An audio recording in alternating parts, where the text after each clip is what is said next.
Hi everyone, so for today's Freeform Friday, I'm going to use the kit, the Sweet Birthday Wishes kit from LDRS Creative. I did an unboxing of this already. LDRS originally sent this kit for my review, and of course all opinions are my own, or free of charge for my review, and all opinions are my own, and any links I have in the description box are affiliate links, which means I would make a small commission if you purchase items to those links. So if you're not super familiar with LDRS, they used to go by Little Darlings, and you might see them on HSN. Maybe a lot of people recognize them from there. Cute stamps always have been, you know, with their polka doodles and like Winnie and all these cute little stamps that they did previously. And so she has, Angie, the creator there, has, I don't know if it's a monthly kit, because this will stay available until it sells out. And then if she has another kit, you know, she'll open that one up and you can pick that up. So, kind of monthly, but at the same time, while supplies last, I suppose. It's not like a sub kit either. You just pick it up if it's something you like, and then the next time something comes out, you can pick that up, you know, a la carte, basically. But it's a kit. So, again, this is the Sweet Birthday Wishes, and I already did the unboxing, but, you know, it has the two stamp sets. One's more of a sentiment stamp set, this Make a Wish. The other one has some sentiments, but it's mostly like backgrounds and cute, like, focal balloons, you know, focal points here and stuff like that with the Sweet Birthday Wishes, the little happy balloon that's the letters. I love that, so cute, and all these little background things. I think one of her examples, she put the little like music like inside the balloon, so it looks like confetti, you know, a little translucent, really cute. And all these cute little things here. Again, your sentiments. It comes with the dies that go along with the Sweet Birthday Wishes set here. So you can see that. What's pretty cool is that these balloons, you'll cut them out all at the same time. You get your little cake, you're happy, and then even the strings have dies and the little music notes here, and then everything else is kind of like filler stuff that you would decorate with. Super cute. I went over the papers, so of course you have your papers that are just such a cute palette, really bright, but at the same time like rich colors, you know? Kind of interesting, and I love this. Just love it, so cute. So those are the papers. These are 6-inch square papers, and then we have like cardstock, just larger pieces, you know, for your matting and layering or however you want to do it. Again, this paper is just amazing. Like I'm like, what is it? It's not glitter and it's just on there really nice, but it's so shimmery. I love it. With that beautiful palette there. And then the other thing, since it is Freeform Friday, I'm probably not going to use this because my idea in my head isn't going to require these acetate sheets, but you can foil these with whatever foil machine you might have. So you guys know I do have the Mink, basically like the Anna Griffin edition. So what I'll probably do is foil one just to show you what you can do with them. Otherwise, you can just use them like this, like acetate sheets. You know, you can put as a shaker, you know, behind it, but it had words. It would have words, so it's really sweet, really cool. So hopefully you can kind of see what's going on there. On this side, that's kind of dull. That's where you would foil it. On the back side, obviously, it's just going to be acetate, so it's not going to stick to it. But we have the happy birthday, we have the little music notes and the balloons, which are super adorable. So I will try this out for you guys. Again, being Freeform Friday, we will check that out. So thank you so much, LDRS, for sending these. So in my mind, I think I want to make it a little bit quirky because the sentiments on here are really cute. And I think what I want to do is like a mini Slimline. And we're going to make it by hand. We're just going to cut that down. I think I'm going to use the Make-A-Wish. And I think I'm going to use this We Need a Bigger Cake. And hopefully the way I have it in my mind will be something that works out. Because I think it'll be like 2 layers. Well, we'll talk about it in a minute. So for now, I did grab... Since I want to do a mini Slimline, what I want to do is have the sentiment, and then when you open it, you see the cake part. So this is just a 12 by 12 piece of paper that I have in my stash here. I went with white, although I would like to go with something brighter, but we'll play it up with the mats and layers, I think, from the paper from the kit. So let me see. I need to cut this guy down. And the reason I need it to be a 12 by 12 piece of paper because I need it to be 12 inches in one way. So a mini Slimline, in my opinion, and this is just how I like to make them, is 3.5 by 6. I know a 4 by 6 is kind of a popular size. That's not really a mini Slimline. That's more of an A4. But if you like that, do that. You know, you just change the numbers a little bit. But I'm going to make it a mini Slimline. So, and I'm going to make it so it kind of gatefolds, but offset. So like an offset gatefold. This is just something I'm thinking about in my mind. I hope it works out. Okay, so let's see. So I need it 12 inches, but I want to cut it at 3.5. 3.5 the whole way. And I happen to have big paper like this. I know we don't always have big paper like this, but it's worth it to at least pick up one big paper pack. Usually why I have them still is from scrapbooking, so these are older papers. But I think it's worth having something like this in your stash, at least one pack of maybe like assorted colors. Oh, why am I putting this away? We're gonna need this. We're gonna need that quite a bit, actually. Okay, and then I don't have to score this yet, but I'm gonna go ahead and score it just to be done with that. So 3.5 by 12. And so if we have it 6 inches, right, because that's where we want it to end, I want it to be a little bit offset. So I think what I'm gonna do is, let's think, 6 inches, 4 by 2, 2 is kind of small, 2.5.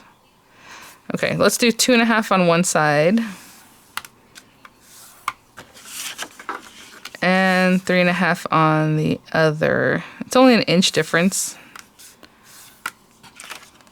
Hopefully it won't just look like I don't know what I'm doing and it was off, but I'm trying to on purpose. You know, I want to fold it this way. On purpose, make it offset. And the reason I switch my paper is because when you cut with a paper cutter, look, you can see that really harsh kind of trim line. So when I was on this side of the paper looks nicer. So that's why I flip my paper over. Just for that reason there. And then again, see how that didn't quite, that's why I don't really bone fold until I'm ready. Look at all this, like it was not even close. So I'm gonna get that close together and then bone fold it. And now they're really close together, and hopefully I think that is offset enough that it looks more to the side. Okay, so that is the base of the card. And then I'm just gonna take these pretty papers and cut them down and make some mats and things. So let me think about how I wanna do that, come up with my numbers, and when I come back, we'll cut those down. I think I've chosen my colors for this outside band, and I just wanted to go straight across. So what I'm gonna do is, this is already 6 inches wide, and my paper, my card base is 6 inches wide. So I'm gonna cut it to 3.25. So that'll leave some nice, small, what's the word? Matting, right? And then the next one is going to be a little bit different. So you can do whatever you like, but I'm gonna go 3.25 on this one. So pretty. So it's gonna go like this, and it's gonna go straight across. You see how it takes up like the whole side to side? And then this guy, just gorgeous paper. I'm gonna cut it to 3 3/8. So not quite 3.5, but almost there. And I'm gonna use the whole thing and then by 6, of course. If you guys want to gut this somehow or line it in a different way, you know, can do that to save some of the paper that's not gonna, you know, that's gonna be underneath basically. But I do wanna make sure these are both exactly 6 inches, because you never know, sometimes it's a little different. Like in there, especially the way I cut my card, could be a little bit different. Okay. And basically what I envision is just going to go across like this. And you guys saw the intro, so you have kind of an idea. But see, I'm covering up pretty much all of this pink paper. So if you want to trim that away and just use a little piece, that's up to you. It's going to go like this, basically. So I am going to glue these together. And then I'm going to cut it in, not in half, but at 3.5 inches or 2.5 on the other side, however you want to look at that. Oopsie. Put our glue over here. So I'm gonna let that settle up, and in the meantime I'm going to grab some dies so I can do my topper with the stamping, and then we'll be able to cut this once it's nice and dry.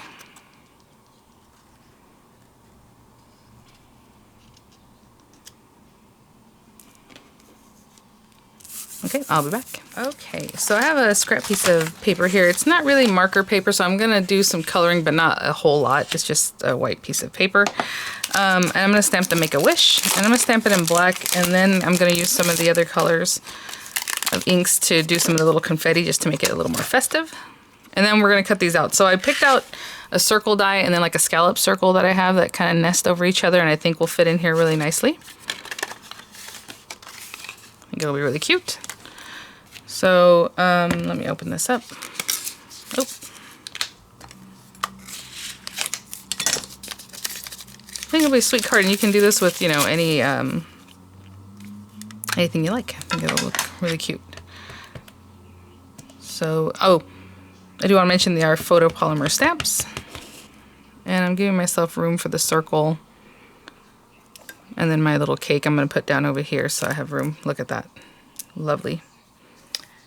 And put that to the side. And then we need a bigger cake. And again, if this is the first time you're using a stamp and you want to stamp it off somewhere else first just to make sure you get a good impression, go ahead. But this is pretty great, and this ink is really nice too. I'm going to go like here, because I think that's where I will have enough room. Aw, so cute. And so I'm going to do is just take a moment to color this in, and I just chose two colors, like a really soft brown. I think this will work for the cake layer, since this looks like one of those like naked cakes, in my opinion. But you know, you could color however you like. And then I chose like a hot kind of pink, hopefully not too much, that hopefully coordinates back to the cake, or not to the cake, to the paper, something like that. I think I'll probably use the light and the medium color on this one. So, that the lightest color? Okay, so I'm just going to go in here. I'm going to color in the whole thing with the lightest color, and, you know, just kind of coming in here. And I'll do the same thing for the base and the other layer.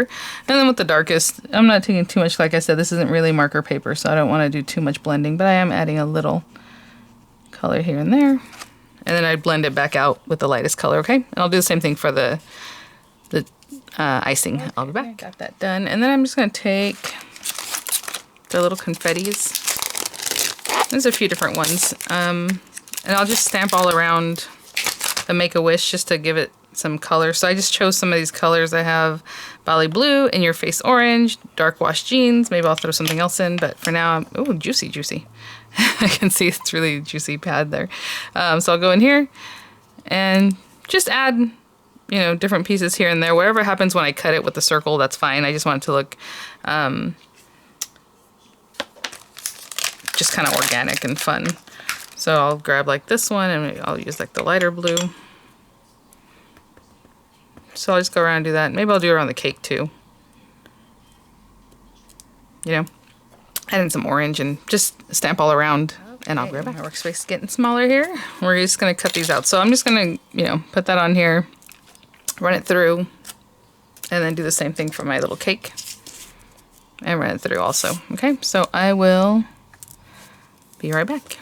Okay, we have our 2 sentiments here that I'm going to try layer over one over the other. And then this little scallop circle, I'm just going to cut 2 of these out of this paper. Okay, and I'll be right back. Okay, so I'm done with those guys. I'm just going to glue these together, and then we'll move on to kind of putting the card together and assembling it that way. If you want to pop this up, maybe that's what I'll do. I'll pop that one up just to give a little dimension. So this one I'm going to glue down flat because this is going to go behind the other one. Oh, and you know what I want to pay attention to? Well, I'll do it when I do this one. I would need them to, one to lay over the other one perfectly. So, at least that's what I'm aiming for. So I need to line up my scallops and make sure that this is still straight, or however it is that you want to apply it. I guess it doesn't have to be straight, but I would like for it to be straight. So I'm going to stick that down. And let's just hold it like this and say this is straight. So I just want these scallops to be pretty much laying right over each other. And then when I put this one on here, it'll be all straight also. Okay, so let me grab some dimensional adhesive, put on the back of this guy, and I'll be right back. I have the one laying over the other one, and like I said, I want it to be nice and straight. So this, I'm just kind of eyeballing it. And it moves a little bit. There we go. I'm holding it down with my fingers behind my... just behind here, I'm holding it down. Okay, just so I have my sentiment straight. And I just realized, you know what, I should color in this little guy. That's it. Okay, let me clean up a little bit and bring the card base and everything back, and we'll wrap it up. Okay, so if you recall at the beginning when he made this, and I said we were going to cut it. So basically I'm going to cut it at 3.5 inches or at 2.5, it doesn't matter. Just cut it where you did your other scoring. And since together it'll just be easy to cut and work with it that way. So I'm going to go to 3.5 and just cut that. So it's completely covering this front, basically, other than the little white kind of sticking out on top and the bottom there. So I'm just going to glue this down. And you want to use a slow drying glue if you're not great at, you know, lining things up to begin with, but this one kind of sets up pretty quickly. But I'm just going to put this one side and basically make it so it goes that way. Not bad. And then when I glue this other side down, I'll just put my glue and pop it down so it's just coming straight across. And you can have a little bit of movement because this guy is going to be in the way anyway, so it kind of will make it look less obvious if you're a little bit off, you know. I'll stick it right there. Okay, I'll be back. So we have our pieces, and this is kind of what I was envisioning. This is going to go down in here. So when they open this flap first, they'll have to make a wish, and then when it opens up, it'll say we need a bigger cake, right? So I just want to play up that fun feel of this set here. Okay, I heard my phone vibrate for some reason. Okay, so I'm going to glue the one down.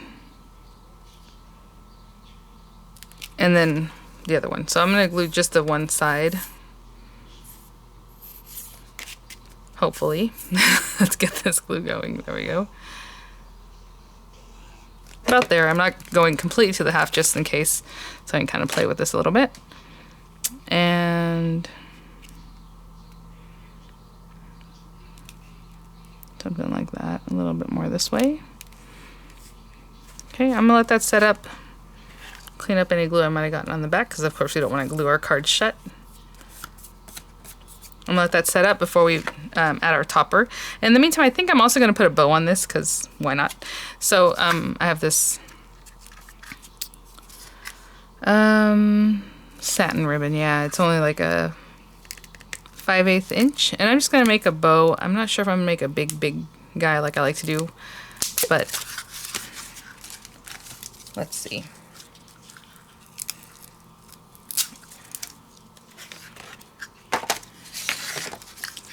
So a lot of times I like to make a bow where I go like this, and you put it in front of your two fingers, you go around this one, you go back around your middle finger, and this is a lot thicker than I normally use. Around, again, your index finger, around your middle finger, and then you cut it off.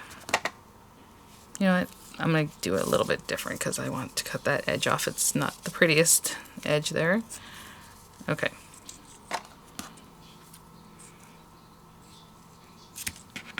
And then you finish basically, I just want to readjust it again. Okay, so then we finish off our loop, that last loop. We go over everything, push it through your fingers. And then this loop we just created, we are going to make ourselves a knot with that.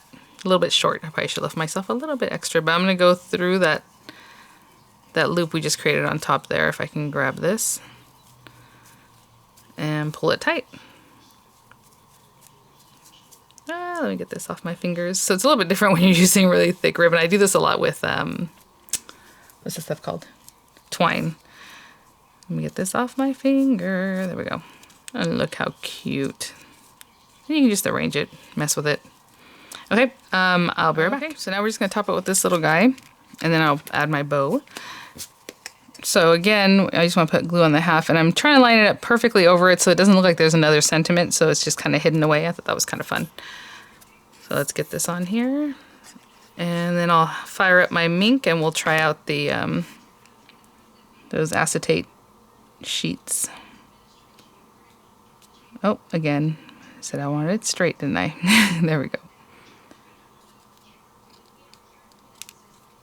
Just popped right over that one. And again, let's open it up, make sure we're not gluing it together. I was very close to the edge there. Okay, and I'm gonna let that set up. Put that on there. And in the meantime, I'm gonna seal the edges of my bow since it is satin, and I don't want it to come apart because it's already doing it, because that's what happens. I don't know if you can see it's fraying there. So basically we just get a little fire going and just singe the very ends of your bow, and that'll keep it nice and proper. Okay, I'll be back. I'm getting the mink fired up. I kind of read the instructions sheet as far as like what temperature should be at. So if you have it, you know, follow yours or whatever machine you have. I put it on 1 because it does say printed overlays, which is kind of what this is. It's also acetate, so I don't want to go too hot. So I did that. So I have that ready, fired up. This is done, and I'm just gonna put some glue, a big glop of this glue on the back of here, and I think I'm gonna pop it right here. Oh, so sweet. So sweet, and it's like, oh, we need a bigger cake. So there's the card. And if you want to, and so obviously when your person gets it, it seems like this needs to come up first, so they'll open it up, and then you have your little salty little message there, which is super cute. So if you want to line the inside, you know, go ahead. I think I am probably going to add at least one layer of a matting, maybe two.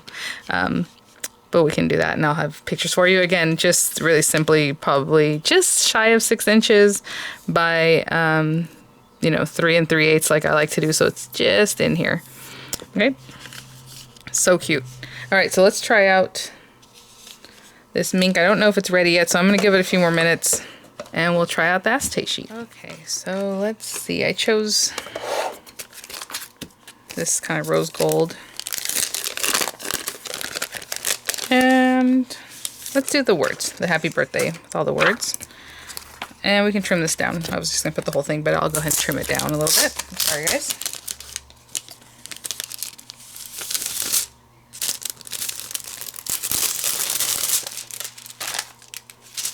Yep, try not to get it stuck on the packaging. That happens all the time. Okay, so I'm gonna do it like right here. I'm gonna trim this down, and I'll be right back. Only because it's a little persnickety. Maybe I should put it on this side, that way I have something to hold it up. That's better. There we go. Okay, and again, you're gonna place this on the side that's, see how it's super shiny here? That is not where the toner is, right? It's on this side where it's a little bit, you can see it's like dull looking, and it's a little bit raised up. You can kind of feel it there. Put that in there, put it in our magic pocket.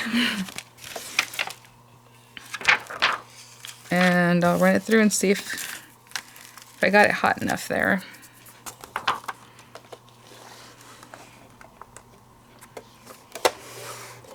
Slow and steady. All right, I'll be right back. Okay, so this is the first time I ever tried to do something like this in this machine, so let's see what happened. And you can kind of see, looking at it, like I see it did some weird bubbling here because of the way it's stuck on some of the words and not, but you can kind of see like it says happy birthday. And I'm just gonna take a little peek, and if it looks to me like I need to run it back through, I will not shift it, I will just run it back through. Oh wow. Oh my gosh, you guys, look at this. So on the mink, I did a 1, I let it heat up, and that's pretty darn perfect. Look at that. So cool. And then, I mean, you have this piece. Now, if you wanted to use this piece, you would have to have like toner on a whole sheet, and you could run it through again. People do lots of fun tricks. I'm not super versed on that kind of stuff, but you still have this piece that you can still use. Look at that. If anything, because this is heat, maybe I put it through like the foil press. No, does this stuff only react? Anyway, yeah, so now I'm just kind of, but really, really cool. So, all right, well, thank you guys for watching. Thank you so much, LDRS, for saying the kit for my review, for to test it out here, try it out for you guys. Look at that. I think that's really adorable, and I love that it's just a little silly there. So I'll have some pictures for you guys. I'll have links in the description box. Thanks for watching, and I'll see you guys at the next one. Bye now.